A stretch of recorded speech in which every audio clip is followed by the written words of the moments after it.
Welcome to the second edition of the Cabot Today Show. I'm Alex Davidson. And I'm Jonathan Adair. As we come to an end of the first semester, we decided to take a look at some of the major events of the second 9 weeks. And with the end of the semester comes the end of some beloved teachers' time at Cabot High School. And now we go to Kat Irving with a goodbye to one of our long-staying faculty members. Not long after Veterans Day, one of our very own teachers is leaving to make a brand new start. Here at Cabot High School, Master Sergeant Atkinson has made an impact on the lives of the current cadets and the future of the JROTC program. When I first met Sergeant, he was the opposite. He was fun, he was very easy to talk to, and he represented somewhat of a dad figure to me. Before Master Sergeant Atkinson says his goodbyes, he talks about the program and how the program has changed since he first started JROTC until now. Each freshman class is different, and each group staff is different, and you have to continually change to adapt and overcome. COVID taught us a good example of that. Major Gibson and Master Sergeant Atkinson have worked together on the program for almost 2 years. He talks about what kind of experience he has learned from Sergeant Atkinson since joining the program. I have known Sergeant Atkinson coming up on about 2 years now. I started working with him as a long-term sub when they were between my predecessor and myself. I've actually learned quite a bit. He's become a very good friend. He's been a mentor towards me. A cadet stated that Master Sergeant Atkinson has taught them to communicate with one another, and they still use it today. Communication is is a very important thing he told us to learn, and also he told us to basically respect others and be patient. He told us to be kind and be patient with anybody. After everything that Sergeant Atkinson has been through, he has left behind something for the program's cadets to learn. Major Gibson will surely continue to teach JROTC and will be the greatest that he can be. I'm Kat Irvin for the Cabot Today Show. Back to you. Thanks, Kat. Speaking of teachers, the drama department has been very busy these past few months with the show Freaky Friday and Radium Girls airing. We go to Ali Sowell with more on Freaky Friday. As Freaky Friday has come and gone, we look more into the development of the show. Actors are inspired to perform, and some just want to be part of the theater community.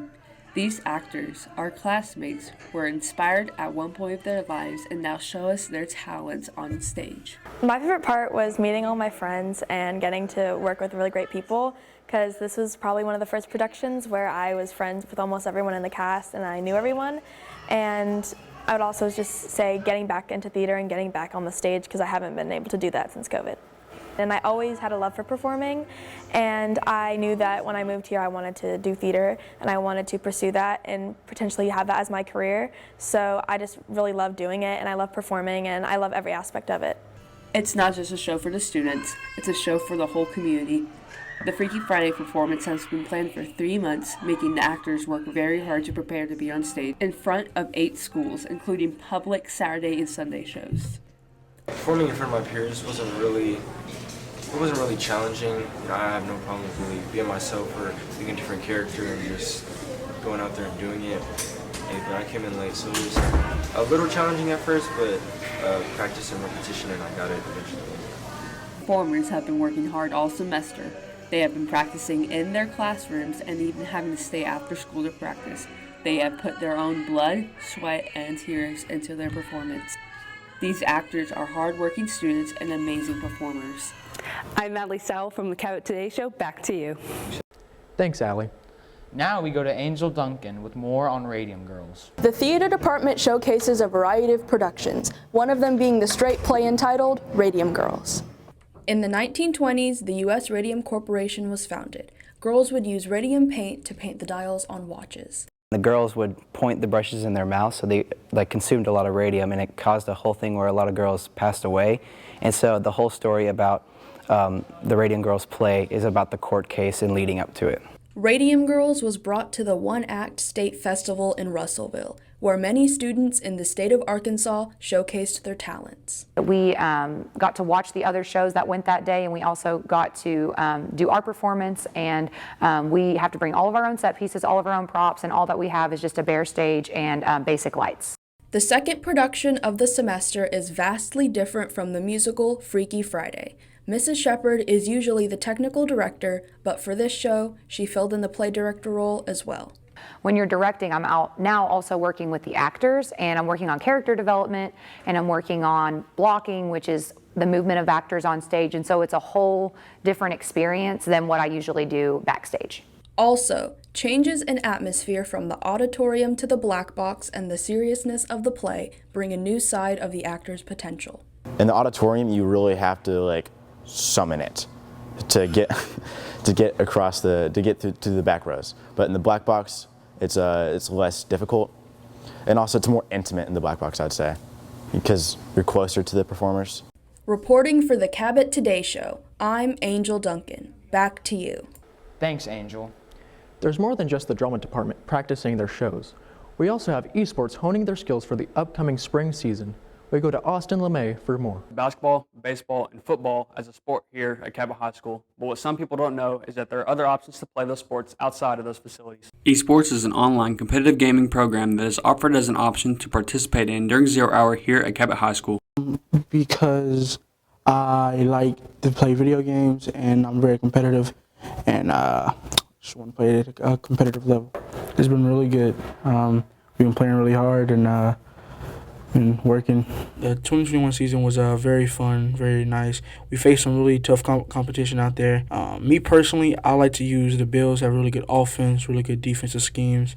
I like to run the ball a little bit, mostly a passer though. If you are interested in joining Josh in the upcoming 2022 spring season, go to the library and simply go to the door with the esports sign where you are likely to see him playing his favorite game. Thanks, Austin. The history department is helping the students at Cabot High remember and learn about the hard work past individuals have put into gaining our freedom. We go to Amber Marston for more. Civics and economics teacher Derek Goff has given a different kind of assignment to his students this year, making cards for veterans. If you have to take your time to make a craft or to actually draw something, you're thinking about that while you're doing it. It's something easier than an assignment or something you're writing down or whatever. That's easy. You can write down a sentence out of a book or answer a question that's come with information that's available online or whatever. But when you're actually making a card, you're thinking about what you're doing. You're thinking about the time it takes to make that craft, to do that thing, and to make it personal. And so I think it's important to make it personal, and that's what these cards are. Mr. Goff uses this assignment to teach students about veterans, because without him, they may not hear it anywhere else. We see a lot of these young folks on social media, and there's TikTok, there's Facebook, there's Snapchat and all that stuff. But are they really talking about veterans on there? Are they really saying, okay, these veterans are the reason that you have the ability to do those things? And I don't think there's a lot of exposure to that. So I think it's our job as teachers and as a community and as a school as a whole to remind these kids, hey, we've got veterans here, and they're the reasons that we can do what we can do. And so I think that's important for them to know. This assignment, however, means more to some students than others. Every day, my mom and my grandpa will talk to me about all the experiences they had and things like that. So it really affected me. So after high school, I plan on going to Air Force. So yeah, it plays a really big part of my life too. Reporting for the Cabot Today Show, I'm Amber Marston. Back to you. Thanks, Amber. Staying on campus, there may be ways to satisfy your hunger that you may not have been aware of. We go to Gage Johnson with the story. Students may not know about a service that the CBI students run on campus. CBI students every morning work hard opening the Panther Snack Shop, but not every project is thought up the same way. This idea was from the previous CBI teacher. They ran a snack shop in here for years, all day long. But due to COVID restrictions, we are restricted just to 0 hour right now. The revenue from the snack shop not only goes to restocking the shop snacks, but goes to other things as well. So the proceeds from the snack shop go to help the students in CBI purchase things we need for cooking lessons, for laundry lessons. Also, we are working right now, we're saving money. We're working about learning about budgeting and saving, and we're saving money for a new dryer. The snack shop has a different meaning to everyone who works at the shop. It's important because if our kids end up getting a job in real retail or something, they can already have practice with what they're going to be needing to know. The teachers aren't the only ones who operate this shop. They operate more behind the scenes than anything. They operate the shop mostly on their own.